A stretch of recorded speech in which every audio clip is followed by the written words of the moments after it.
Así que la miel, cosa tan deliciosa. Es rica, es la verdad. Es Es como muy rica.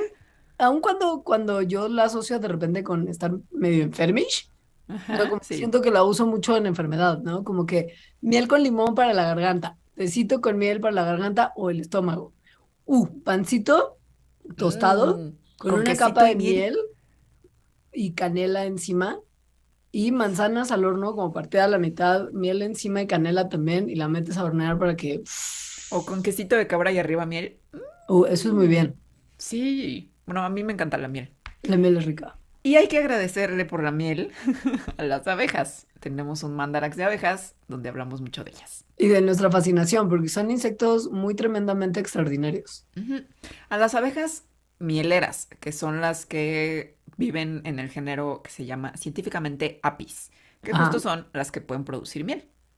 Digo que hay otros insectos que producen miel, como los abejorros y algunas otras especies de abejas, pero así en cantidades industriales como necesita la humanidad para consumir la cantidad de miel que consumimos, solo apis.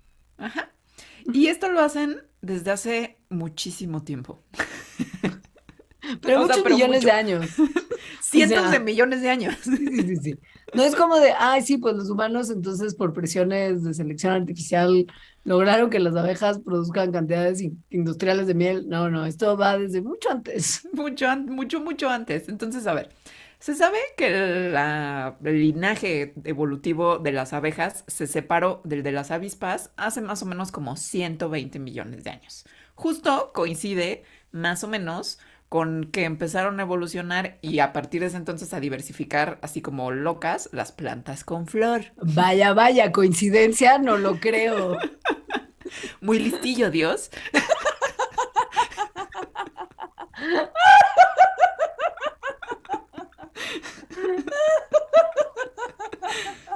Ah, no lo voy a superar. Wow. Sí, continúa, por favor. Entonces, bueno, con esta evolución de la diversidad de flores tan explosiva que hubo, las abejas, al mismo tiempo también, porque muy listillo Dios, hubo un cambio en el comportamiento de las abejas que antes les daban nada más de comer a sus larvas polen.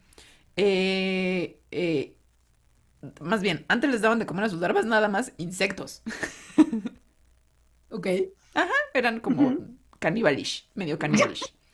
Y a partir de esta evolución de las plantas con flores se empezaron a dar también polen, o sea, como que fue de, mira, ya tenemos aquí una cosa que antes no existía, ¿por qué no se la damos de comer a nuestras larvas? Y eso, al parecer, coincide con que la diversidad de abejas, las que producen miel, también explotara muchísimo. O sea, a partir de ahí es que evolucionaron las miles de especies de abejas mieleras que existen hoy en día.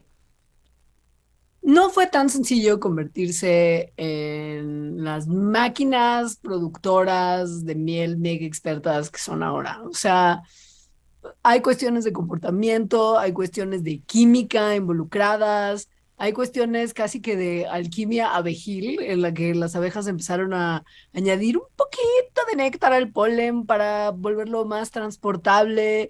Hay un momento en el que desarrollan glándulas que secretan cera que les permite hacer pues panales con cera para poder guardar ahí el néctar líquido y el polen sólido de una manera súper eficiente y eso toma tiempo y toma años. Toma millones de años. Porque pues sí, la miel no está hecha de polen. La miel en realidad está hecha de néctar, como ahorita vamos a platicar. Pero si es necesario para la fabricación de la miel por las abejas, pues por ejemplo esa cera que sacan de una manera que me parece como un poco grotesquilla. No, todo, a ver, todo es asqueroso, todo el proceso, todo es asqueroso, que sepan, Sí, ¿eh? o sea, Aquí, hay que recordar durante todo este programa en ese pan con quesito y miel, porque sí, y de lo rico que es, porque si se te va de repente como que ya, bueno, van a los escuchar. ojos al premio, así, pancito con quesito de cabra y miel, ojos al premio. Así es, porque a ver, la miel, ¿qué es? La miel es Vomitada un de resumen. abeja. Es Ya, un resumen. resumen, claro, sí, resumen ejecutivo vomitada de abeja. Pero no, es un resultado del trabajo en conjunto de todas las abejas de la colonia para colectar néctar de las flores y transformarlo en una fuente de mucha, mucha energía para la alimentación de las abejas de la colmena. Es un proceso que tiene muchos pasos y que cada uno de ellos es como súper específico y súper padre. Y que a raíz de eso, o sea, que incluye además procesos físicos y químicos como digestión, el vómito como tal, o sea, la regurgitación, actividad enzimática, mucha evaporación, tanto por cuestiones de temperatura como por cuestiones mecánicas de ventilación. O sea, es una cosa muy bonita y muy increíble y no se confundan con que nada más eso es increíble. O sea, el hecho de que las abejas también produzcan cera, porque a ver, las abejas vomitan miel, pero producen cera también como por unas glándulas que ya les mencionaremos, pero cómo se acomoda esa cera en hexágonos, además es que habla como de la eficiencia de todo el proceso, que es tremenda, porque los hexágonos son formas súper eficientes de almacenar cosas, porque pues pueden ir muy perfectamente acomodaditos uno encima y al lado del otro. De Entonces, hecho, todo es es, la manera más eficiente. sí, Sí. todo es como muy, como un ballet, o sea, todo lo que hacen las abejas es un ballet. Desde cómo vuelan y encuentran las flores y danzan, a esto es como un ballet de química y física y matemáticas y es como, ¿what? O sea, en pocas palabras, la miel es una vomitada de abeja muy sofisticada y muy procesada. Exacto. A ver, por pasos. Primero lo primero. Pues primero las abejas necesitan ir por néctar a las flores. Las flores son las que producen néctar, que es un líquido, tal cual, con azuquitar. Es un montón de agua el néctar, es como 80% de agua. Entonces llegan las abejitas, sacan su lengüita, que es en realidad se llama probóscide, que es como un popotito, que tal vez han visto en moscas. Es como, es la misma estructura. Y en las mariposas también, ¿no? Sí, Hasta también. en, sí. Ujú. Entonces sacan su popotito, chupan la miel y la guardan no en el estómago normal, digamos, en el que digieren la comida, sino en otro. Tienen como un estómago extra, que de hecho se llama estómago de miel, es diferente al de la comida, y ahí la guardan. Entonces, ahí guardada, el néctar se empieza a mezclar con enzimas que empiezan justo a transformarlo. Cambian su composición química, el pH. Ahí lo que está pasando es que están haciendo que el néctar cambia hacia una forma en que no se echa a perder tan fácil. Entonces eso hacen muchísimo. O sea, van de flor en flor, ahora sí. Pero como entre 50 y 100 flores toma para una abejita que se le llene su estomaguito de miel.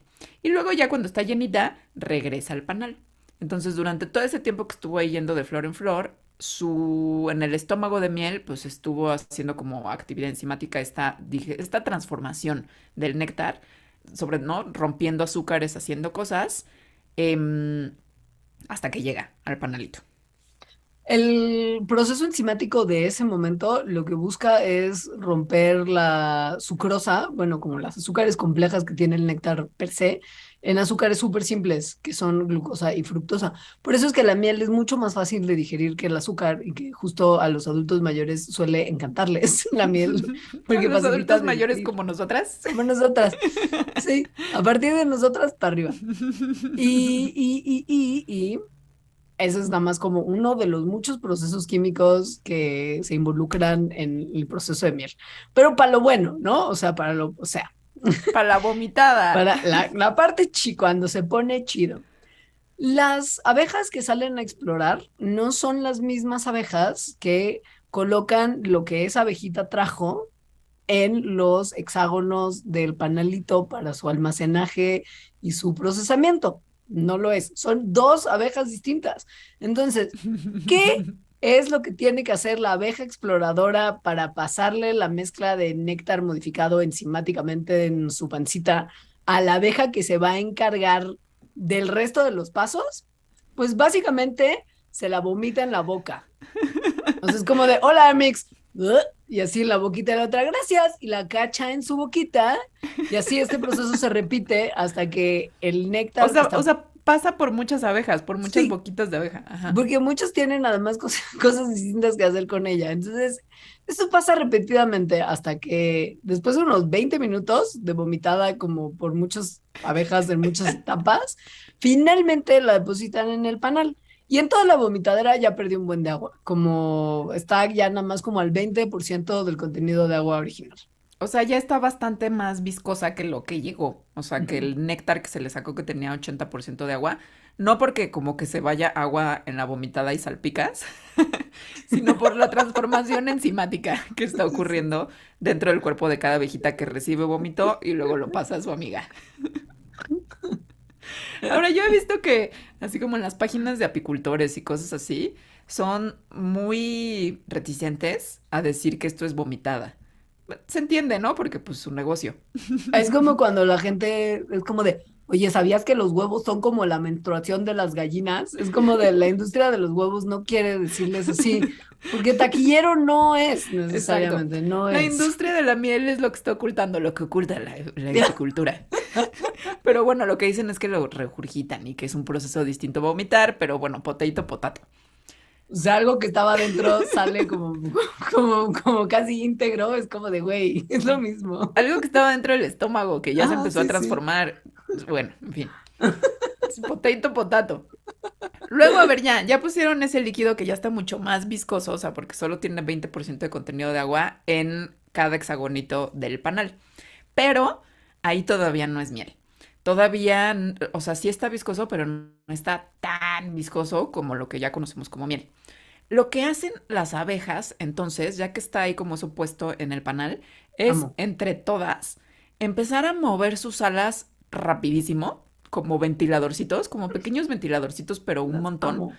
que lo que hacen es calentar adentro del panal, pero además sacar aire. Entonces, este aire caliente, tal cual, lo que hace es quitarle humedad a ese líquido viscoso y entonces de esa manera quitarle más y más agua. De manera que una vez que ya terminan de mover sus alitas mucho, todas juntas, en ese líquido que ya es la miel, queda como nada más entre un 15 y un 18% de contenido de agua. Después de que el proceso de la agitación ocurre, empieza otro proceso enzimático que es el que involucra a la oxidasa de la glucosa, que lo que hace es convertir un poquito de la glucosa, que se acuerdan que ya era el subproducto de la primera actividad enzimática que había roto azúcares complejas en esos carbohidratos muy simples, y convierte esta glucosa en algo que se llama ácido glucónico, que ayuda a que la miel se conserve súper bien. Esta reacción química también baja el pH de la miel, que básicamente lo que esto significa es que aumenta su acidez, y producen peróxido de hidrógeno, que ustedes conocerán cuando su mamá era como, mijita, te raspaste, ven acá con la herida. Y entonces te ponían agua oxigenada en la herida y burbujeaba y se hacía como con una capa blanca que salían burbujas. Y era como de, ¿por qué mi piel está efervesciendo? O sea, ¿en qué momento me convertí en un alcázar ser humano? Y sí, lo que usan las personas para teñirse el cabello de güerazo. Este hidrógeno, peróxido de hidrógeno, como bien se imaginarán, porque por eso se los ponían en las heridas, hace que los microbios no puedan crecer bien en nada. Pero si hay muchos niveles, como niveles muy altos de agua oxigenada, pues se vuelve tóxico el peróxido de hidrógeno. Entonces ahí entran otras enzimas que probablemente se cree que lleguen a la mezcla a través del polen y de algunas levaduras que rompen un poco de ese peróxido, manteniendo sus niveles como balanceado, ni tanto que queme el santo, ni tanto que no lo alumbre. O sea, sí medio antimicrobiano, pero no tóxica. Y aquí no acaba el body horror No, no, de no, la no. producción de miel. De hecho, David Cronenberg, güey, no sé por qué Cronenberg no hace algo de abejas. esta parte me parece más terror corporal. Que es que, ok, ya está la miel, ya está en el panal, ya niveles de peróxido de hidrógeno controlados, 15% de agua, todo bien. Bueno, pues hay que conservarla porque justo la miel a las abejas les sirve como alimento para la época en que no pueden tener suficiente alimento del mundo exterior. Así que hay que sellarlo para que pues esté chido y no se eche a perder. ¿Cómo lo sellan? Bueno, pues sacan de sus pancitas, o sea, no de sus pancitas y luego a través de su boca, sino como que exudan a como través que, de su como que, abdomen. como si fuera pus que les está saliendo de una herida, o sea, como que les Ajá, sale del abdomen. sí, les sale del abdomen la cera. Entonces, con esa cera, pues tal que es como un, sí, pues, cera de abeja tal cual, con eso tapan los hexágonos del panal y ya ahí se queda la miel, pues sellada tal cual. Es decir, esto impide que le entre aire, que le entre agua o cosas que pudieran traer microorganismos que le echan a perder. Mucho body horror. Así Me es. da como curiosidad cómo, o sea, como ver a una abeja, cómo Sacar. sale, ya sabes, o sea, como que no alcanzo a visualizar y no quiero. Todo esto en realidad es como mucho virtudes de la ciencia, porque a ver, estudiar a las abejas haciendo miel quiere decir que tienes que de alguna manera observar lo que pasa adentro de un panal de abejas, de miles de abejas. Con aguijones Ajá, y sí. súper protectoras de su Sí, colmena. sí. O Entonces, tampoco sea, es que sea fácil, amiguis. Sí. no. Pero bueno, tampoco es fácil hacer la miel. Bueno, lo que pasa es que las abejas son muy chiquitas, más bien. Entonces, Sí, la sí cantidad de son. miel que ellas necesitan en realidad comer, pues es poquita, como comparada con lo que una humana necesita. Hacer una cucharada de miel le toma 8 vidas completas de abejas. O sea, se necesitan 8 abejas toda su Toda vida la vida. trabajando para una cucharada de miel. No me vuelven a desperdiciar una gota. O sea, si se cae en el plato, no importa quién nos esté viendo, van a agarrar el plato con sus manos y lo van a lamer hasta que no quede más miel en el plato. Porque además saben que quieren hacerlo.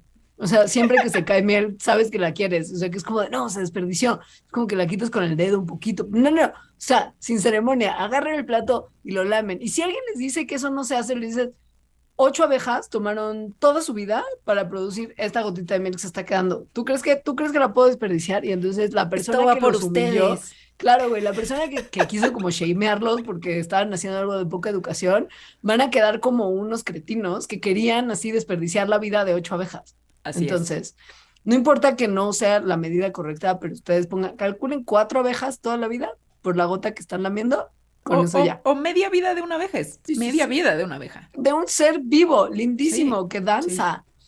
Ok. ¿Por qué? O sea, a ver, la miel es un alimento que las abejas usan y que la humanidad ha usado desde hace muchos, muchos años y que es Miles. además la fuente principal de energía de un montón de culturas humanas que no tienen acceso quizá a otras formas de alimentos. Esto lo que quiere decir es que la miel debe de ser muy nutritiva, o sea, debe de contener las cosas suficientes como para que esos hermosos y chiquitos y peluditos y aleteadores y regurgitadores insectos puedan sobrevivir solo con ella y que nosotros también la usamos como un alimento desde hace tanto tiempo. Tiene sobre todo, sí, carbohidratos, o sea, Ujú, azúcares, sí es un montón de eso, pero no es nada más eso. O sea, ujú. también tiene vitaminas, minerales, enzimas, aminoácidos, ácidos orgánicos, polen, compuestos que les dan su olor y su sabor. Entonces, pero bueno, sí, sobre todo es azúcar. ¿Qué azúcar? Glucosa y fructosa, que son las que resultan de esta primera proceso enzimático en el que la sucrosa, que es una azúcar más compleja, pues se rompió. Pero no nada más tiene glucosa y fructosa, o sea, esos son los principales, pero tiene un montón de otras azúcares como la rafinosa, maltosa, una que se llama cojibiosa, nigerosa, turanosa, muchas. Hay vitamina como tal, vitamina B, niacina, ácido fólico, ácido pantoténico, vitamina B6, o sea, casi todo el complejo B lo tienen ahí. Tiene ketoácido ascórbico, la vitamina C, tan incomprendida en el, toma vitamina C que te quita la gripa, no va a pasar, pero es muy buena para muchos procesos de tu cuerpo. Calcio en términos de minerales, hierro, zinc, potasio, fósforo, magnesio, selenio. O sea, es como comerte un Centrum, pues, o sea, casi que tiene toda la lista de esas De la cosas A que a la vienen, Z. exacto, en tu complejo multivitamínico. Y una cosa muy padre es que tienen unos compuestos vegetales que se llaman flavonoides, que vienen de la flor de la cual proviene la miel. O sea, si la miel viene de un campo de azaleas, estoy diciendo nombres random de flores, ¿eh? O sea, no, no. Ajá. Si viene de un campo de azaleas o viene de un campo de margaritas, O el de lavanda, compuesto, o que sea, es la muy rica también. composición Ujú, es súper rica. La ujú. composición y sabor y olor de la miel cambia un montón. Sí, y bueno, los flavonoides también pueden tener ciertas propiedades nutritivas o benéficas para el cuerpo, pero eso depende mucho de la planta de la cual sacaron el néctar original. Y también tiene un montón de otras cosas, en realidad, ¿no? O sea, son un montón de compuestos, lo cual es como medio lógico de pensar, dado que las plantas son súper complejas y tienen un montón de compuestos para un montón de cosas. Si usted, ¿Cómo? Perdón. nada más una cosa antes de que cuentes de cómo pasa del néctar a la miel, solamente para como un poco más de horror. no sobra mencionar al propóleo, porque también es como de, ay, para la salud, propóleo buenísimo. Ok, el propóleo, que tiene También además un es... flavonoide que es único de la miel, o sea, que solamente existe en la miel y en el propóleo. El propóleo se conoce también como pegamento de abeja. Y es una mezcla resinosa que ustedes se comen en así sus tubitos, así como, ay, tiene propóleo. Ok, piénsenlo bien, porque es una mezcla resinosa que las abejas producen mezclando cera, que ya vimos que que viene del sacan de su horror del abdomen. abdomen, así, con saliva. O sea, le escupen como y mezclan cera con la saliva y con un exudado que van colectando de árboles y de La resina, resina. sí. Sí, por eso sabe como maderosito y de Ajá. otras fuentes botánicas. Y para lo que sirve el propóleo no es para ayudarles en su proceso de curarse la gripa, Amix. Sirve como sellador para que los espacios que podrían haber quedado no tan bien sellados del panal queden cerraditos y no entre por ahí aire y ponzoña a echarles a perder la mezcla. Entonces, cada vez que estén comiendo su propóleo o sus caramelitos con propóleo, piensen en que eso es pegamento para panal, que es como cera que sale del abdomen de la abeja con escupitajos y entonces agradezcanlo todavía más. No digo que no se lo coman, solo agradezcanlo. Exacto. Porque puede que se haga bien, puede que no. De eso vamos a hablar en el pilón. Porque hay mucho misterio alrededor de los beneficios a la salud de la miel. Pero a ver, ahora, ¿cómo le hacen las abejas para hacer miel, pero de manera química? O sea, ¿qué magia, qué clase de alquimia pasa en sus cuerpecitos? Bueno, la magia principal es la hidrólisis, es decir, romper la sucrosa en glucosa y fructosa requiere calor y enzimas o ácidos, lo cual hacer en el laboratorio es súper complicado, pero para las abejas es como y ya está. Pues sí, esto pasa Sí. en su estómago de miel. Y una de las principales enzimas que utilizan para hacer esta hidrólisis, o sea, para partir la sucrosa en azúcares más simples, se llama invertasa y la tienen en sus glándulas salivarias. O sea, sí, ahí. Como nosotros tenemos también enzimas justo en nuestra saliva para romper el alimento, bueno, para digerirlo, las abejitas también. Entonces, estas enzimas, sobre todo la invertasa, empiezan una reacción bioquímica que como ya les contamos, pues se repite una y otra vez porque van las abejas vomitando de una en otra. Y entran otras enzimas, no solamente la invertasa. O sea, hay como un conjunto de enzimas en esa pancita de miel que al final del día la procesan, pero también ayudan a que sepa, pues, bien chido. Por ejemplo, la amilasa es una enzima que rompe la amilosa y la convierte en glucosa, que es más fácil de digerir y que le da su dulzura tan característica. La oxidasa de la glucosa, que también ya habíamos mencionado, rompe la glucosa también en moléculas más pequeñas y estabiliza el pH. O sea, como que hay muchas enzimas que están haciendo muchas cosas para que el producto vomitadito final ya esté muy encaminado a convertirse en mielecita de la buena. Ahora, otra cosa que hace que sepa tan rico y que además tenga su consistencia tan característica y que a veces se cristalice, es que es una cosa que los químicos llaman solución supersaturada. Entonces, como ustedes sabrán, al haber hecho agua de limón muchas veces en su infancia, que primero se le echa el azúcar al agua y luego el limón, si le echas un montón de azúcar, o sea, si te pasas de azúcar, llega un punto en que el agua ya no puede disolver el azúcar. O sea, se queda como azúcar ahí en el fondo porque el agua ya se saturó. O sea, el agua, que sería el solvente en este caso, solo puede disolver una cierta cantidad de azúcar. Pero si se calienta, entonces, o sea, si el agua la calientas en esta solución, sí se puede empezar a disolver más. Y como ya les contamos, eso es más o menos lo que hacen las abejas cuando mueven todas al mismo tiempo sus alas como ventiladorcitos, empiezan a calentar. Entonces se vuelve una solución súper saturada, en el que se incrementa la cantidad de la materia disuelta, que en este caso son azúcares, en la solución, que sería la miel. Y por eso es tan dulce y tan deliciosa.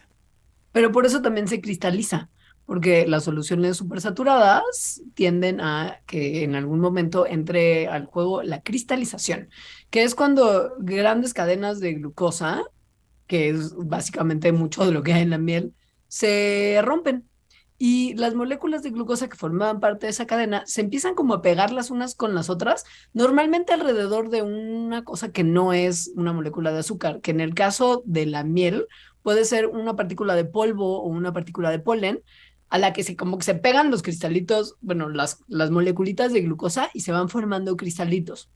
Estos cristales de glucosa, porque física, se van al fondo del contenedor en el que uno tiene su mielecita y significan un problema que no es necesariamente grave, pero sí tienen una consecuencia más, que cuando se cristaliza la glucosa que se separa de la miel, el líquido que queda por esta como condensación mayor abajo, el líquido que queda pues tiene más agua que lo que tendría esta solución súper saturada, increíble, viscosita, pachoncita, pegajosa y deliciosa que es la miel.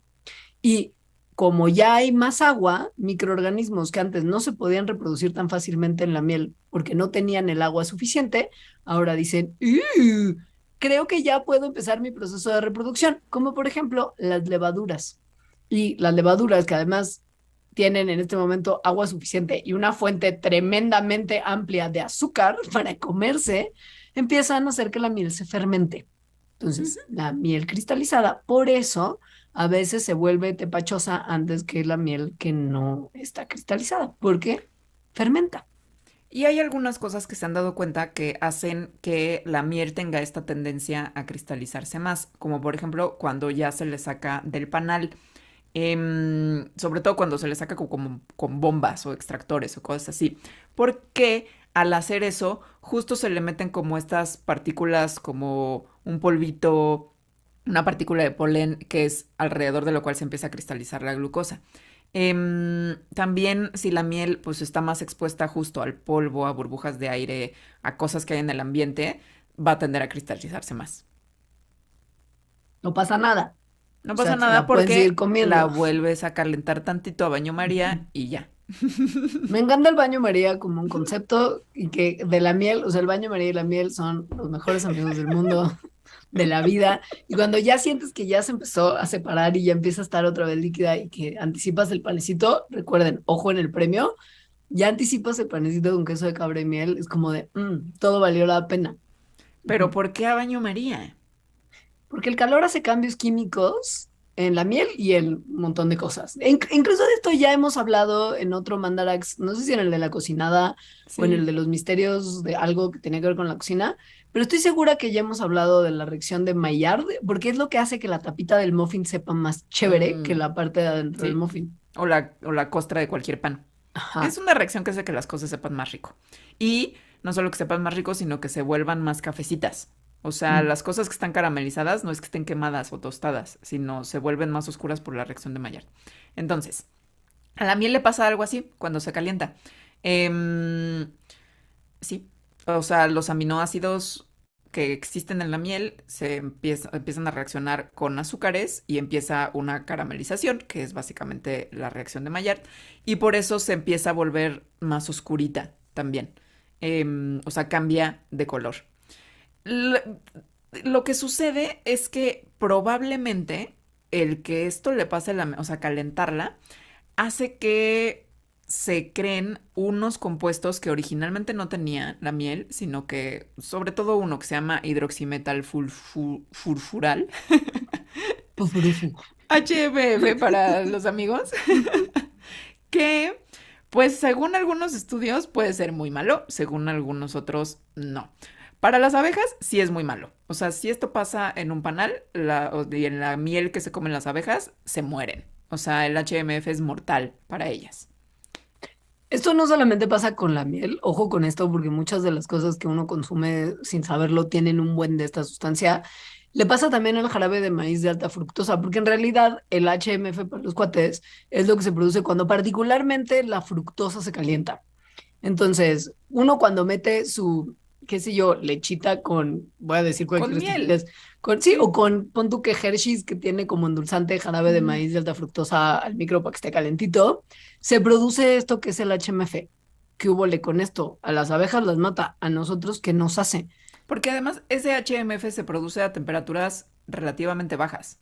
Ujú. O sea, mucho antes de que empiecen a hervir las cosas. Pues miren, como en muchas de las cuestiones de las que vamos a hablar el día de hoy, hay evidencia para todos lados. O sea, hay gente que dice que el HMF tiene efectos negativos en la salud humana, como citotoxicidad en las membranas mucosas, como las que tenemos, por ejemplo, en el tracto respiratorio y algunas también de las partes de la piel, que causa mutaciones en nuestra información genética, que causa aberraciones cromosómicas, que es carcinogénica en humanos y en otros animales. Pero también hay otros estudios recientes y extensos y bien hechos, o sea, chidos, donde es como, no, el HMF tiene un buen de efectos positivos, como que es antioxidante, antialérgico, antiinflamatorio, antihipóxico, anti todo, anti todas las cosas malas que te pueden pasar. El HMF al parecer es buenísimo. Entonces es Esto, como esto es, esto es muy frustrante. O sea, como hay de, estudios que dicen que te va a matar, hay otros estudios que dicen que te va a quitar las alergias. y es como la fructosa, güey. O sea, que quiere decir que cualquier fruta caliente estaría produciendo esto porque es el azúcar que tiene. O sea, mis manzanas al horno serían como o carcinogénicas o mega antioxidantes y anti todo. O sea, una de dos es un volado, ¿sabes? Entonces la respuesta aquí es, no se sabe, No se se sabe. tienen que hacer más estudios. Yo la verdad no X. caliento miel, porque el consejo de abuelita. O sea, en realidad sí hay mucho consejo de abuelita de que no calientes la miel. No, Pero solamente bueno, cuando en baño María necesita calentarse para solamente en baño María, descristalizar. exacto. Pero así como que si vas a cocinar, te dicen que no cocines con miel, ¿no? Se le echas después, o le pones azúcar, o le pones miel de maple, en fin, consejo de abuelita. Miel de maple, jarabe de maíz de alta fructosa con sabor a maple, No, a seguro. ver, yo sí compro del que es de maple, de verdad. Oh my God, así de como sacada de las Mira, hojas por osos canadienses. Sí, güey. Es como de, dame toda tu quincena y ten este botecito exacto. ridículo de miel maple. ¿Quién eres? ¿Así una Mountie? Jeff Bezos ¿Elon Musk? con mi bote de miel del Costco, digo, de jarabe del Costco. ¿Carlos Slim? Así de, ¿qué es ese galón de miel de maple? Eso cuesta más que mi coche. X. Bueno, la miel que no es la carísima de París que Alejandra compra para sus hotcakes, sino la miel normal, pedestre, hecha por vómito y cera de abeja, es una cosa que si usted tiene en su alacena y dice ahorita como de, hace años no como miel, pero me urge empezar a comer miel porque este Mandarax está increíble y me están enseñando tanto que se me antoja todo lo que dicen con miel, pero chale, de verdad la compré como en 1990, ya se debe de haber echado a perder. ¿Qué eso pasa? La miel, si no la comes mucho, siempre encuentra un lugar en la esquina de una alacena en la que ahí estará como cristalizando y como odiándote en silencio de cuántas abejas dieron su vida por ella y tú no te la comes. Pero no, Ahora, Gijón. no sé si desde 1990 estaría bien, pero sí es cierto que dura muchísimo tiempo sin echarse a perder. Y gran parte de por qué, pues ya lo dijimos en realidad, o sea, es porque tiene bien poquita agua. O sea, su contenido de agua es pues, como máximo 17-18%, lo cual es mucho menos de lo que necesita cualquier bacteria y honguito para ser feliz, reproducirse, crecer y habitar en ese lugar. También tiene una cosa que es una medida que se llama la actividad del agua, que es la cantidad de agua en una sustancia que justo está disponible para que microorganismos puedan crecer. Entonces, esta medida, actividad del agua, se mide en una escala del 0 al 1. Y casi todas las cosas que le crecen a nuestros alimentos en la alacena cuando los dejamos ahí por meses necesitan una actividad del agua del 0,75. Y la miel tiene una medida de esto de 0,6. O sea, no hay forma de que crezcan muchas cosas ahí. Encima de todo, la miel es ácida. ¿Se acuerdan que hablábamos de que la actividad enzimática bajaba el pH? Pues su pH es como de 4. O sea, sí es ácida, considerablemente ácida. Y esto es porque pues tiene muchos ácidos como ácido fórmico y cítrico y ácido glucónico que se produce cuando otras enzimas actúan sobre la glucosa. Y pues la acidez ayuda a que la miel tenga propiedades antibacterianas, porque a las bacterias eso de vivir en condiciones ácidas como que no les late tanto y les late más A lo nadie, neutro. ¿no? No, a nadie. Sí. Pero pues si no les fuese suficiente, también está el peróxido de hidrógeno, que se acuerdan que platicábamos, ¿Qué que es? Es que esto está muy chistoso porque es, o sea, antes de que hubiera agua oxigenada que comprabas en la farmacia, el agua oxigenada de las cavernas era la miel. sí, güey, es que la miel ha sido usada para curar heridas desde hace mucho tiempo. Tú pensarías que es contraintuitivo agarrar como lo que viene de un panal donde había como muchos insectos que querían matarte por estarles robando la miel y decir, tengo un agujero en el cuerpo, voy a poner esto que agarré de este lugar donde los insectos me quieren matar, voy a ponerlo en mi herida para ver si funciona para... Estos son de esos momentos en los que la humanidad tomó decisiones que no entiendo en serio. O sea, que si acaso a alguien le cayó miel sin querer en Es una como, herida y se gracias, gracias curó. ancestros, gracias. Ajá, gracias persona rara que dijo, porque sí, porque es tan antibacteriana que puede servir para desinfectar heridas y se ha usado en muchas culturas desde hace muchos miles de años. Así es. Y bueno, Pausita, hay pausita, ok, me parece bien para platicar con las personas que están conectadas en el YouTube y por ser patrons. porque ahorita además vamos a cambiar de tema de manera como medianamente radical. A una cosa Entonces, increíble. a una Sí. cosa muy increíble y creo que además tenemos que, sí, pausita. Ok, si no han escuchado el Mandarax de la epigenética, después de que acabe este programa se van a escucharlo. Y de las abejas, Sí. esos dos Ajá. previos, el de las abejas y el de la epigenética. Porque resulta que la miel y otras cosas, sustancias que hacen las abejas en su panal, son un ejemplo de epigenética increíble. A ver, em, eres una abeja, o sea, imagínate, eres una abeja, naces, ¿no? Naces como todas las demás. O sea, al principio todas son iguales en la jerarquía abejil. Hasta que te empiezan a dar de comer. Tus hermanas, porque más son tus hermanas, literalmente te dan de comer. Real. A algunas, a la mayoría, les dan de comer miel. Y bueno, miel con otras cosas que le llaman como pan de miel a esto. Y a una nada más le empiezan a dar una sustancia muy especial que es la jalea real. La jalea real es una sustancia que producen las abejas en unas glándulas que tienen en la cabeza y es como una sustancia gelatinosa, jalea real. Esta es mucho más líquida que la miel como tal, pero tiene también proteínas y azúcares y vitamina C y minerales y enzimas. Y en realidad le toca a todas las abejas un poquito de jalea real al principio de su vida. Cuando las abejas crecen un poquito más y ha llegado el momento de que se tome la decisión de qué van a hacer en su vida, así como cuando estudias en Alemania y te hacen un examen que va a decidir si puedes tener acceso a educación superior o vas a ser como una persona técnica toda tu vida, así las abejas, que los primeros días de su vida, como 3 días de que estuvieron comiendo todos jaleita real, se toma la decisión de usted va a ser una abeja trabajadora obrera o usted va a ser la realeza de las abejas. A las que van a ser obreras ya no se les vuelve a dar jalea real, se les da pan de miel, que es una mezcla de miel, néctar y polen. A las abejas que van a ser reinas, solo se les va a dar de comer jalea real por el resto de sus vidas. ¿Y esto por qué resulta tan interesante? Bueno, pues si se acuerdan, las abejas reinas son muy distintas que las demás. O sea, pero muy. O sea, ya que son adultos, ya que pasaron su vida comiendo jalea real y las otras no, son muchísimo más grandes y además, sobre todo, se pueden reproducir. Las abejas reinas son las únicas que se reproducen dentro del panal. Las demás son estériles. Bueno, hay unos machos, pero no los tomamos a ellos en cuenta ahorita. Las que ponen huevos, pues las que tienen la capacidad de poner huevos, solo son las abejas reinas. Viven muchísimo más tiempo, o sea, pero muchísimo más. Por ejemplo, típicamente una abeja reina vive, no sé, como entre 4 y 5 años y una abeja obrera vive como menos de 2 meses. Bajón. Y nunca salen del panal. O sea, en realidad la misión de las abejas reina es estar, pues, poniendo huevos, comiendo, siendo alimentada y cuidada por las demás y poniendo huevos. Las otras, las obreras que son estériles, pues trabajan durante toda su vida, hacen la miel, se especializan en otra serie de cosas como por ejemplo cuidar a las larvas, limpiar el panalito, construir el panal, cuidar que no entren forajidos, ¿no? Pero es eso. Y la cosa es que genéticamente, pues son la misma cosa las abejas reina que las abejas obreras.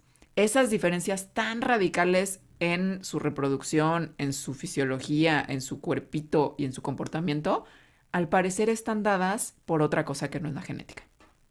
entra al juego, y por eso les recomendamos que escuchen el Mandarax al respecto, la epigenética, que básicamente es un poco cómo el ambiente afecta cómo se expresan los genes de un ser vivo. O sea, ustedes saben que tenemos nosotros nuestro genoma, que tiene las instrucciones para cómo nos vamos a hacer y cómo vamos a crecer, que está compuesto por DNA, ¿no?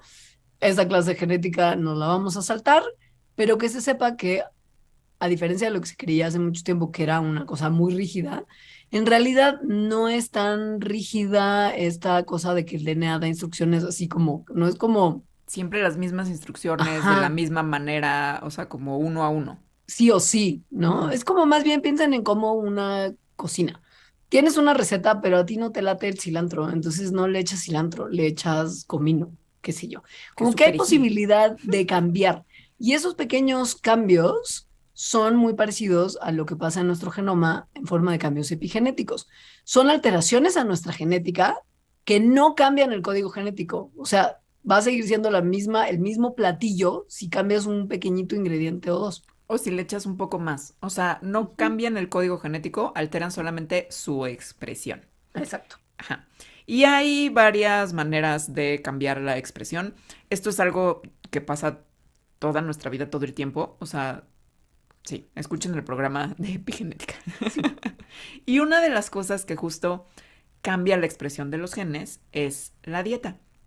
De maneras, pues como que de repente comes y tus células empiezan a producir cosas para hacer digestión, o sea, como tan simples como eso, a hasta volver a una abeja, abeja reina y a las demás no.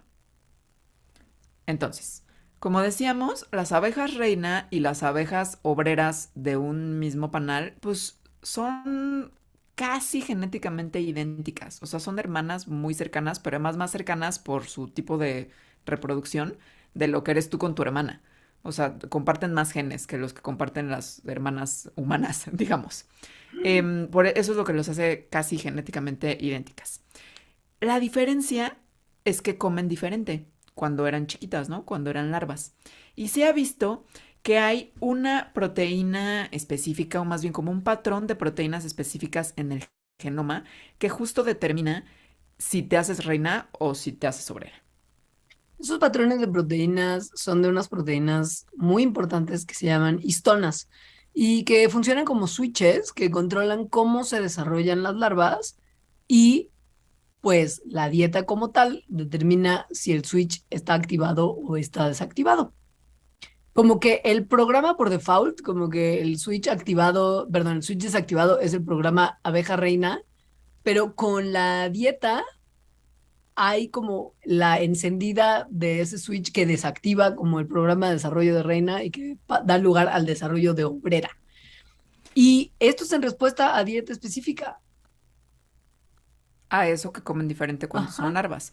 Se ha demostrado en investigaciones que justo el patrón de las histonas, o sea, lo que está determinando qué genes se prenden y por lo tanto qué proteínas se producen y por lo tanto cómo son las abejas ya de adultas, em, que estos patrones de histonas son justo diferentes en las abejas reinas que en las abejas obreras, a pesar de que sus DNAs, o sea, sus genomas, sean iguales.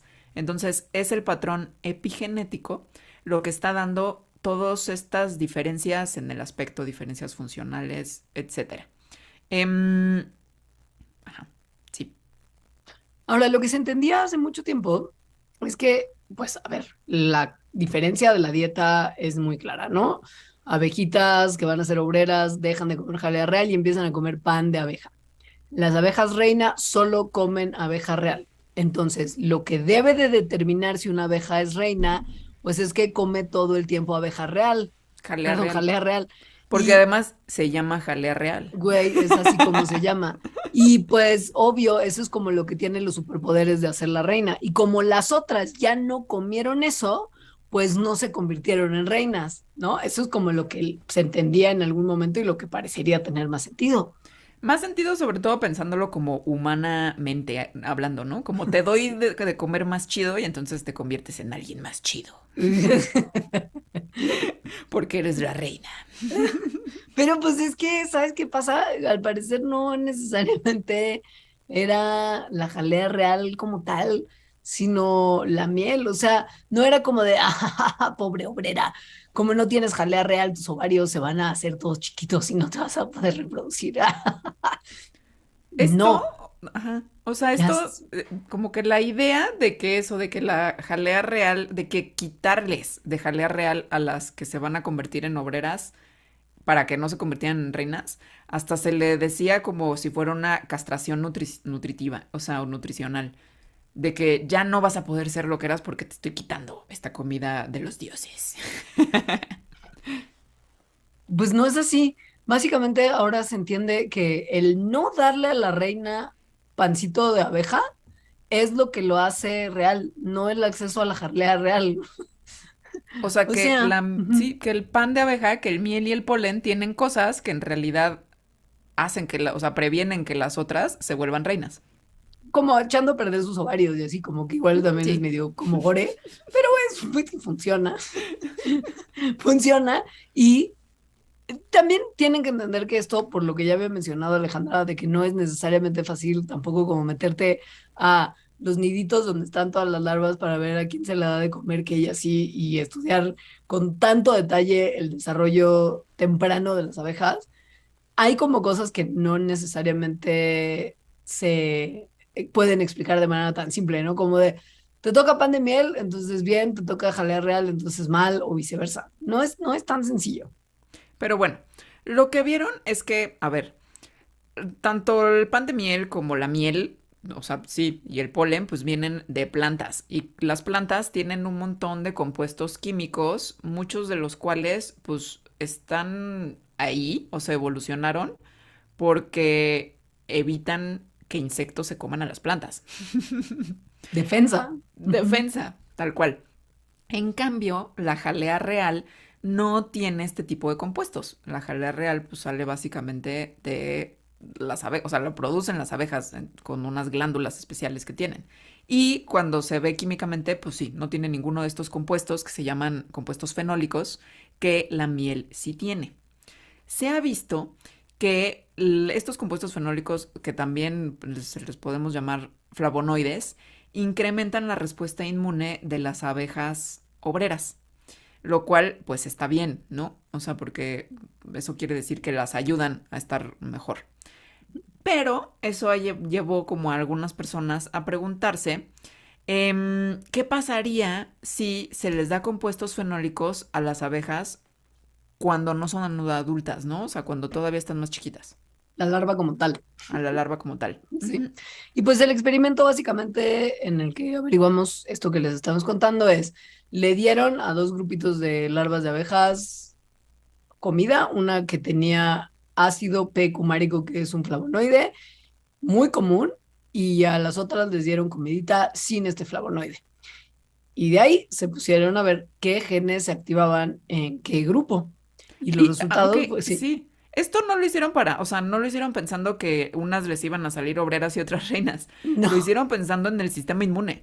O sea, claro, de estaban qué, estudiando otra cosa. sí, sí, estaban estudiando cómo se desarrolla una abeja y su sistema inmune, justo para Ujú. ver una cosa de pesticidas, o sea, de qué pasaba como con el colapso de las panales de abejas. O sea, era un experimento que tenía un propósito muy distinto a los resultados que encontró. Que fueron básicamente que la gente abeja que tenía la dieta con el flavonoide tenía ovarios mucho más chiquitos que las que habían tenido dieta sin el flavonoide.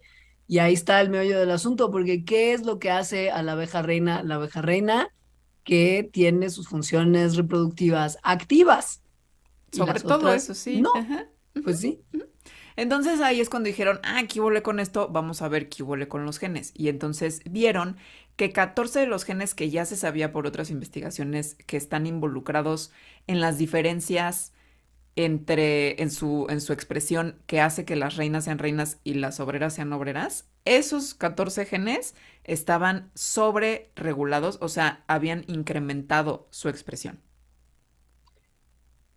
esto es muy bonito de cotejar con la mensalidad humana de, pues se llama jalea real, entonces debe ser esta la responsable, que es un poco por lo que nadie había intentado cuestionar esa idea desde hace mucho tiempo y fue gente que estaba estudiando otra cosa completamente diferente la que llegó a esta conclusión, ¿no? O sea, es como Sí, o sea, no había...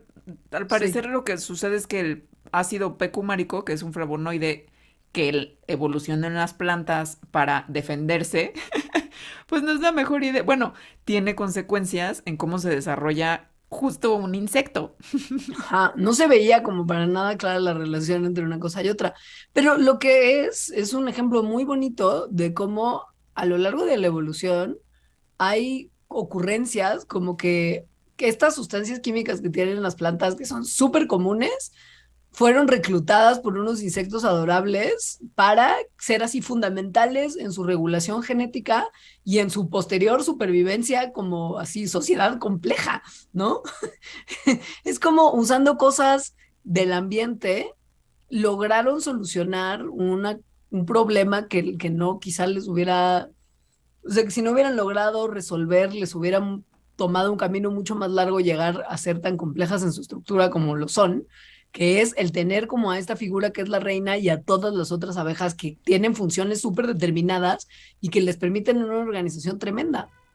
Entonces, lo que ahora se sabe gracias a esto es que el consumir, no es el consumir jalea real lo que hace a las reinas, sino el dejar de consumir miel. O sea, la Porque la miel, miel inhibe exacto. como, el buen funcionamiento reproductivo, porque Ujú. los flavonoides tienen este efecto en los ovarios de las abejitas bebé. Así es. Ujú. Es la miel y la epigenética que la miel desencadena y no la jalea real lo que está haciendo la diferenciación. Digo, y que a lo mejor tienen otros flavonoides que también se involucran. O sea, el P. cumarico a lo mejor no es así de, uy, qué casualidad, encontramos justo la molécula de la que define esto. No es así como nada más de, ay, este es el switch. Probablemente sea mucho más complejo, pero da como abre la puerta a un campo de investigación que antes no se pensaba que se necesitaba, porque ya se daba por hecho que era como de, ay, pues la jalea real es que las transforma. Y piña. Exacto. Y bueno, ahora vamos a pasar a una cosa que es una relación hermosa, la verdad. Es muy loco. Yo no tenía idea que esto existía y es como de, güey. ¿Qué? ¿Por qué Disney no hizo ya 7 películas? Ya sé.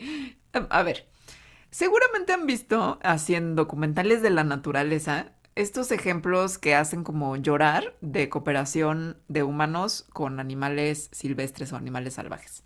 O sea, como estos pescadores de Brasil que son amigos de unos delfines y que entonces entre los dos pescan. O sea, como que los delfines les ayudan a traer peces a la orilla del mar y los pescadores pescan y luego les dan de su pesca a los delfines, lo cual sí hace llorar. También hay ejemplos de ese tipo con orcas y personas en Finlandia. En fin, hay como varios. Pero Perdón, yo solo puedo pensar en el capítulo de Los Simpson en el que Flanders y Homero se pierden y entonces es como que están como a la deriva de náufragos y llegan unos delfines y Flanders es como de, ay, los delfines siempre ayudan a los humanos y los delfines, te van a morir. Documental de la qué joya. naturaleza. Pero de entre estas muchas, bueno, no son muchísimas, pero varias relaciones documentadas entre humanos y animales silvestres, no uno nada más, ¿no? Sino como con la especie, tal cual, Ajá. está el de unas personas mieleras y unos pájaros mieleros. Sí, que básicamente tienen una situación de trabajo en equipo que es muy tremenda. Los humanos mieleros necesitan encontrar miel y los pájaros son buenísimos para encontrar panales y entonces trabajan en equipo para que los humanos puedan sacar la miel y dejarles la cera a estos pájaros, que es en realidad lo que a ellos más les late. Y es tremendo porque lo que los pájaros otorgan es la información de dónde está la miel y los humanos la talacha, ¿no? O sea, como Sí, que cortan el panal, sacan la miel y les dejan, y es como como un trabajo de división de funciones muy tremendo que además parece que existe desde hace muchísimos años. desde antes más o menos de que fuéramos humanos. O sea, porque esto ocurre en países de África como por ejemplo Tanzania, entre varios grupos culturales, no nada más son unos.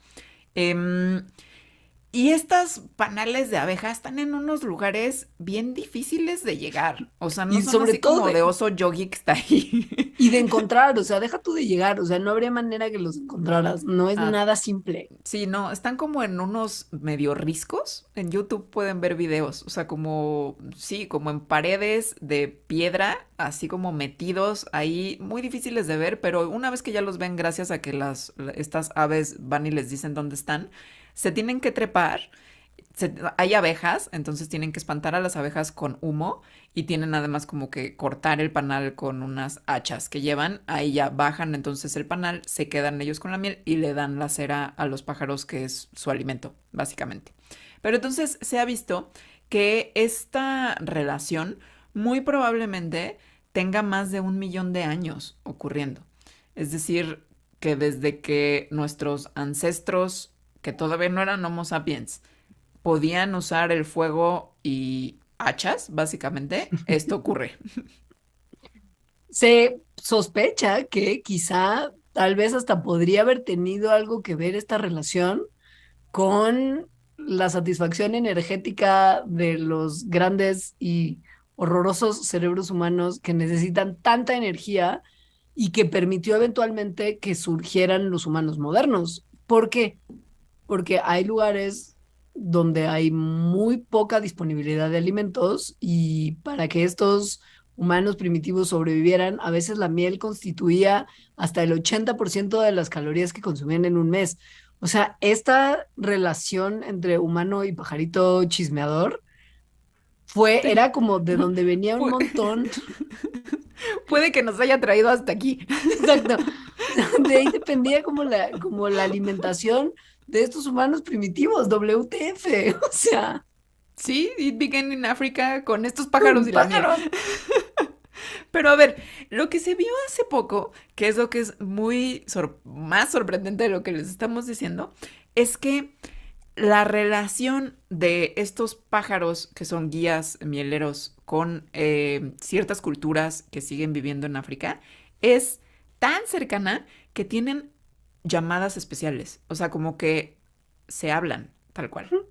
Y gracias a esas llamadas especiales que además ocurren de pájaro a humano y de humano a pájaro, logran encontrar los panales y comerse la miel. O sea, piensan que el pajarito hace como, por eso es que te digo que no entiendo cómo Disney no ha capitalizado en esto. O sea, al parecer el pajarito hace como aleteos y llamadas de sonido con los que le dice a los humanos mieleros como, "Ey, por aquí, por aquí".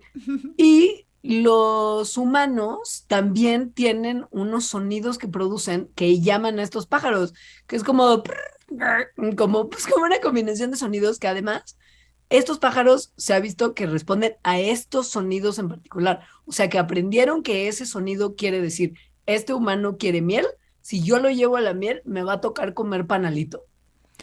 Estos pájaros, como lo que comen es panalito con la cera, pues justo tienen o sea, en sus órganos olfativos, mucha especialización en oler la cera. Y así es como encuentran los panales, que de otra forma de verdad sería dificilísimo que los humanos lo encontraran. Tan dificilísimo que se ha medido en experimentos.